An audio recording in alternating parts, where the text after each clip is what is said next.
Le récent défaut de paiement de la dette de la Zambie a soulevé cette perspective pour un plus grand nombre de pays africains. C'est notamment le cas en Afrique de l'Est où la pandémie de Covid-19 a conduit à une diminution des recettes fiscales, une baisse des recettes d'exportation ainsi qu'un accès limité aux ressources extérieures. Dans cette partie du continent, la crise sanitaire a amplifié la vulnérabilité des pays avec des ratios dette PIB dépassant 50%.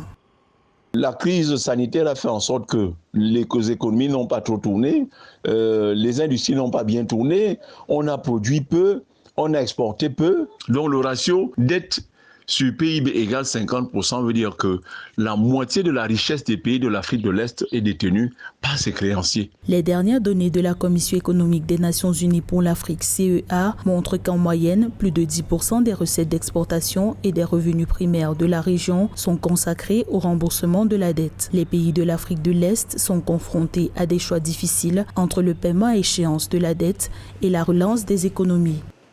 Que c'était l'occasion pour les pouvoirs publics de l'Afrique de l'Est, par exemple, de faire fonctionner la planche à billets pour soutenir d'abord les populations, les ménages les plus faibles. On leur distribue les moyens de paiement et cela va donc donner la possibilité à tout éventuel investisseur dans le pays de produire parce qu'il y a en face une demande solvable.